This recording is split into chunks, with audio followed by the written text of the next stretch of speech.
ഈ ഉമ്മത്തിൽ ആദ്യമായി പ്രഭാഷണം നടത്തിയ ആള് മഹാനായ സയ്യിദുനാ അബൂബക്കർ സിദ്ദീഖ് റളിയല്ലാഹു അൻഹു ആണെന്നാണ്. ഈ ഉമ്മത്തിൽ ആദ്യം വഅദ് പറഞ്ഞ ആൾ സിദ്ദീഖുൽ അക്ബറാണ്. അന്ന് 60 ആളുകളാണ് ഇസ്ലാമിലുള്ളത്.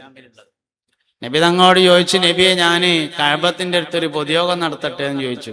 ആകെ 60 ആളുള്ളൂ, അതുകൊണ്ടുള്ളൊരു പൊതുയോഗം. അങ്ങനെയാണ്. നബി സല്ലല്ലാഹു അലൈഹി വസല്ലം സമ്മതിച്ചില്ല. കാരണം അന്നത്തെ സാഹചര്യം അതിന് അനുകൂലല്ല. വീണ്ടും ചോദിച്ചു. കുറെ ചോദിച്ചപ്പോ മുണ്ടാതിരുന്നപ്പോ മൗനം സമ്മതാണെന്ന് എഴുതിയിട്ട് പോയിട്ട് വയതറന്നു. അങ്ങനെ വയത് കുറച്ചുണ്ടായി ഉഷാറായപ്പോ ചെരിപ്പ് കൊണ്ട് അടി കിട്ടി, കല്ലെടുത്തേറ് കിട്ടി. സിദ്ദീഖുൽ അക്ബർ ബോധരഹിതനായി വീണോന്ന് കണ്ടപ്പോ സിദ്ദീഖ് റളിയല്ലാഹു അൻഹുവിന്റെ കുടുംബം ഓടി വന്നു. മോനെടുത്തിട്ട് ബോധം പോയിരുന്നു. സിദ്ദീഖ് തങ്ങൾ എടുത്തിട്ട് വീട്ടിൽ കൊണ്ടുപോയി കടത്തി. മഹാനായ സിദ്ദീഖുൽ അക്ബർ റളിയല്ലാഹു അൻഹു ഈ അസുഖത്തിൽ രക്ഷപ്പെടൂലെന്ന് തോന്നിയ കുടുംബക്കാർ കഅബന്റെ അടുത്ത് വന്നിട്ട് ഒരു പ്രഖ്യാപനം നടത്തി. അബൂബക്കർ എങ്ങാനും ഈ അസുഖത്തിൽ മരണപ്പെട്ടാൽ അതിന് പകരം ഉത്ബത്തിനെ ഞങ്ങൾ കൊല ചെയ്യും എന്ന് പ്രഖ്യാപിച്ചു. ആ പ്രഖ്യാപനം കഴിഞ്ഞ് വീട്ടിൽ ചെന്നപ്പോ സിദ്ദീഖ് റളിയല്ലാഹു അൻഹുവിന് ബോധം വന്നിട്ടുണ്ടായിരുന്നു. കുടുംബക്കാരെ കണ്ടേക്കിന് മൂപ്പര് ആദ്യം ചോദിച്ചു, മുഹമ്മദിന് എന്തേലും പറ്റിയോന്ന് ചോദിച്ചു സല്ലല്ലാഹു അലൈഹി വസല്ലം. അപ്പോൽക്ക് വീണ്ടും ദേഷ്യം വന്നോല് അവിടുന്ന് ഇട്ടുകൊണ്ട് പോയി. അങ്ങനെ ഉമ്മ ഭക്ഷണം കൊടുക്കാൻ വേണ്ടി സിദ്ദീഖ് റളിയല്ലാഹു അൻഹുവിന്റെ അടുക്കൽ ചെന്നു.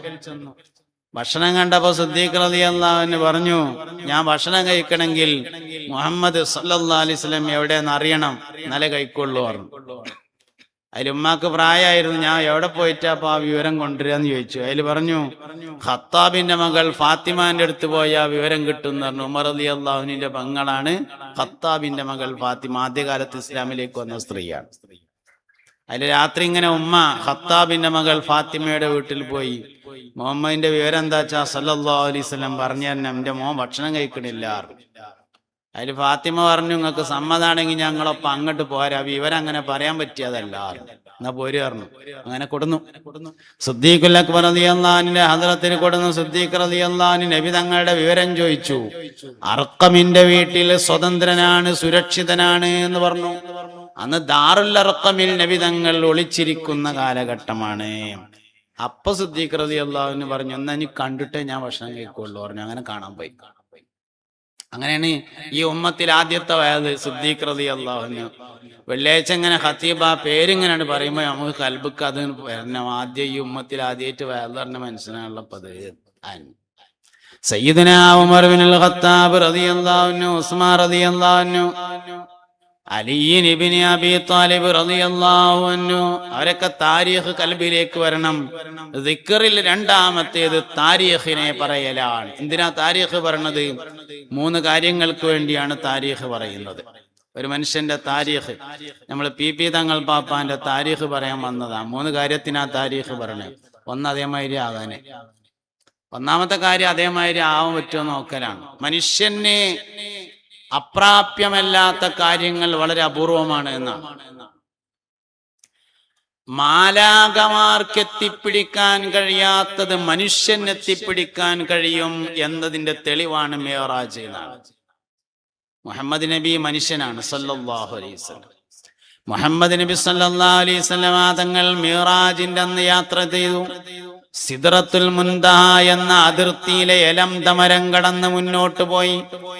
ബഹറുന്നൂർ എന്ന പ്രകാശത്തിന്റെ ഒരു താഴ്വാരം കണ്ടു. ഹത്താലി ബഹരിന്നൂരി ജിബ്രീലുൻ വഖഫ്. ബഹറുന്നൂറിന്റെ അവിടെ എത്തിയപ്പോൾ ജിബ്രീൽ അലൈഹിസ്സലാം അവിടെ നിന്നു. ഹത്താലി ബഹരിന്നൂരി ജിബ്രീലുൻ വഖഫ് ഫി ശത്തിഹി റുബൻ ഫവദ്ദഅ വഹതഫ് ദനി തഖദ്ദം യാ ഹബീബി ലാ തഖഫ് അബ്ശിർ തുനാജി റബ്ബകൽ ഖയ്യൂമാ സല്ലു അലൈഹി വസല്ലിമു തസ്ലീമാ.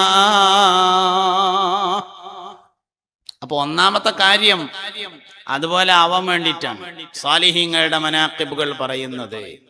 ഇന്ന് ഓർമ്മ വരുന്ന ഏറ്റവും പ്രധാനപ്പെട്ട ഒരു ഹദീസ്, മൻ തവാളഅ ലില്ലാഹി റഫഅഹുല്ലാഹ് എന്ന ഹദീസാണ്. ഇന്ന് രാവിലെ മുതൽ ആ ഹദീസ് ഓർമ്മ വരുന്നുണ്ട്. ബഹുമാനപ്പെട്ട ഇമാം മുസ്ലിം റളിയല്ലാഹു അൻഹു അബൂ ഹുറൈറ അബ്ദുറഹ്മാൻ ഇബ്നു സഖർ റളിയല്ലാഹു അൻഹുവിൽ നിന്ന് ഉദ്ധരിക്കുന്ന ഹദീസ്. ദീർഘമായ ഹദീസാണ്. 3 കാര്യങ്ങൾ പറയുന്നുണ്ട്. സ്വതക്ക മുതലിനെ ചുരുക്കുകയില്ല. അതാണ് ഒന്നാമത് പറയുന്ന ആശയം. സ്വതക്ക കൊടുത്തിട്ട് ഒരു മനുഷ്യൻ ദരിദ്രനാകുക എന്നുള്ളത് ഉണ്ടാവില്ല, കൊടുക്കായിട്ട് ദരിദ്രനാകുക എന്നുള്ളത് ഉണ്ടാവുക എന്നല്ലാതെ സ്വതക്ക കൊടുത്തതിനാൽ ആള് പാപ്പറായി അങ്ങനെ ഉണ്ടാവില്ല. ഒന്നാമത്തെ കാര്യം അതായിരുന്നു. 3 കാര്യങ്ങളാണ് മുത്തുനബി പറഞ്ഞത് സല്ലല്ലാഹു അലൈഹി വസല്ലം. സ്വതക്ക മുതലിനെ ചുരുക്കുകയില്ല. പിന്നെ പറഞ്ഞൊരു കാര്യമാണ് വിനയം എന്ന് പറയുന്നത് മനുഷ്യനെ വല്ലാതെ ഉയർത്തും. മൻ തവാളഅ ലില്ലാഹി റഫഅഹുല്ലാഹ്. അതിന്റെ മനുഷ്യരൂപം ബഹുമാനപ്പെട്ട ആലിക്കുട്ടി ഉസ്താദ്. വിനയത്തിന്റെ മനുഷ്യരൂപമാണ് ബഹുമാനപ്പെട്ട ആലിക്കുട്ടി ഉസ്താദ്. ആർക്കും സംസാരിക്കാൻ പറ്റും, ആർക്കും ഒപ്പം നടക്കാൻ പറ്റും. പ്രായമായപ്പോ ചെറിയ പ്രായത്തിന്റെ അസ്വസ്ഥതകളൊക്കെ ഉണ്ടായി. ഉസ്താദിന്റെ യുവത്വം എന്നൊക്കെ പറയണത് അത്ര ഒരു വിനയമുള്ള മനുഷ്യൻ നമ്മളെ ജീവിതത്തിൽ കണ്ടിട്ടുണ്ടാവില്ല. അങ്ങനത്തെ മനുഷ്യൻ വിനയത്തിന്റെ മനുഷ്യരൂപം എന്ന് പറയാം. അതന്നെയാണ് ഉയർച്ചയുടെ കാരണവും. മുമ്പ് ഞാന് ഒരിക്കൽ പറയണ്ടായി, 20ാമത്തെ വയസ്സിൽ ജന്മനാട്ടിൽ ഖത്തീബും ഖാദിയുമായി. അങ്ങനെയൊക്കെ ഉസ്താദിനെ കണ്ടപ്പോ ഉസ്താദ് ഞാൻ അങ്ങനെ പറയലുണ്ട്, 20ാമത്തെ വയസ്സിൽ ജന്മനാട്ടിൽ ഖാദിയും ഖത്തീബുമായി എന്ന് പറയലുണ്ട് എന്ന് പറഞ്ഞു. അത് ഔദ്യോഗികമാണ്, അനൗദ്യോഗികം 17ാമത്തെ വയസ്സിലാണ്. ഔദ്യോഗികം 20ാമത്തെ വയസ്സിലാണ്, അനൗദ്യോഗികമായിട്ട് 17ാമത്തെ വയസ്സ് മുതൽ ജന്മനാട്ടിൽ. ഈ ജന്മനാട്ടിൽ എന്നുള്ളടത്ത് അടിയിലൊരു വരടുണ്ടാണ്. ശരിക്കും കാലിന്റെ അടിയത്തെ മണ്ണ് പോയിട്ട് പിന്നെ തലന്റെ മേലെ കുറെ മണ്ണുണ്ടായിട്ട് എന്താ കാര്യം എന്നുള്ളത്. ജന്മനാട്ടിൽ 17ാമത്തെ വയസ്സ് മുതൽ ഖത്തീബും, 20ാമത്തെ വയസ്സ് മുതൽ ഔദ്യോഗികമായി ഖാദിയും, മരിക്കോൾ അങ്ങനെ തന്നെ എന്നതാണ് ഷെയ്ഖുൽ ജാമിഅ സമസ്ത കേരള ജമിയത്തുൽ ഉലമയുടെ general secretary professor K Alikutty Musliyar എന്ന നമ്മുടെ ഉസ്താദ്. അല്ലാഹു ദർജ ഉയർത്തി കൊടുക്കട്ടെ. ജന്നാത്തുൽ ഫിർദൗസിൽ കണ്ടുമുട്ടാൻ അല്ലാഹു തആല ഭാഗ്യം നൽകട്ടെ. എത്ര വിഷയന്മാരാ! ഒരു മനുഷ്യൻ മരണപ്പെട്ടിട്ട് ആ മനുഷ്യനെ കുറിച്ച് ആളുകൾ നല്ലത് പറയുക എന്നത് അള്ളാഹുവിന്റെ അടുക്കൽ ആ മനുഷ്യൻ സ്വീകാര്യനാണ് എന്നതിന്റെ തെളിവാകുന്നു എന്നതാണ്. ആർക്കെങ്കിലും നല്ലതല്ലാത്ത മറ്റെന്തെങ്കിലും പറയാനുണ്ടോ എന്നതാണ് പ്രശ്നം. ഒന്നും പറയല്ല, നല്ലതല്ലാത്തവർ ഒന്നും പറയണ്ടാവില്ല എന്നതാണ് എല്ലാവരിൽ നിന്നും ബഹുമാനപ്പെട്ട ആലിക്കുട്ടി ഉസ്താദിനെ പ്രത്യേകമാക്കുന്ന ഘടകം. നല്ല ഇസ്സത്തുള്ള മനുഷ്യൻ,